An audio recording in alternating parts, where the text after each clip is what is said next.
तू किती जाड झाली आहे हे माझ्या तोंडावर बोलून असा समोरासमोर इन्सल्ट ना फक्त आणि फक्त हे लोकच करू शकता. लिटरली आम्ही तर 8 वर्षांनंतर भेटत होतो आणि जाताना हे काय झालं ना तर तुम्हाला पुढे ब्लॉगमध्ये सांगतेच. तर गुड मॉर्निंग एव्हरीवन. सकाळी सकाळी छानपैकी रेडी झालो, सुपर एक्सायटेड होतो. मला तर रात्रीची झोपसुद्धा आलेली नाही आहे एक्साइटमेंटमध्ये, कारण मागच्या 5-6 वर्षांमध्ये असे कमीत कमी 150-200 प्लॅन कॅन्सल केल्यानंतर आमचा हा प्लॅन कुठे एक्झिक्यूट होत होता.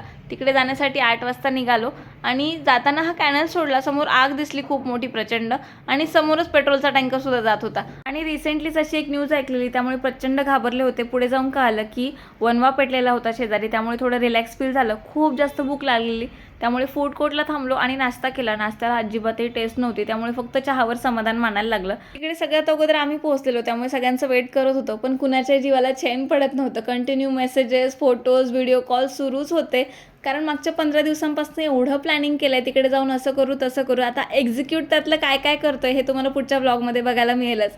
आल्यानंतर सगळ्यांचे फेसेस, बापरे एवढे खुश होते सगळे, हे बघून प्रचंड भारी वाटलं. तरी आमचा एक मेंबर अजून मिसिंग आहे, पुढच्या ब्लॉगमध्ये ते तुम्हाला बघायला मिळेल. सायली तर मला 8 वर्षांनंतर भेटली. आल्यानंतर तिचं होतं की अरे तू जशी होती तशीच आहे अजून पण मोना शांत बसेल का, अरे नाही ती जाडी झाली आहे हे म्हटल्याशिवाय तिला काही समाधान मिळालं नाही.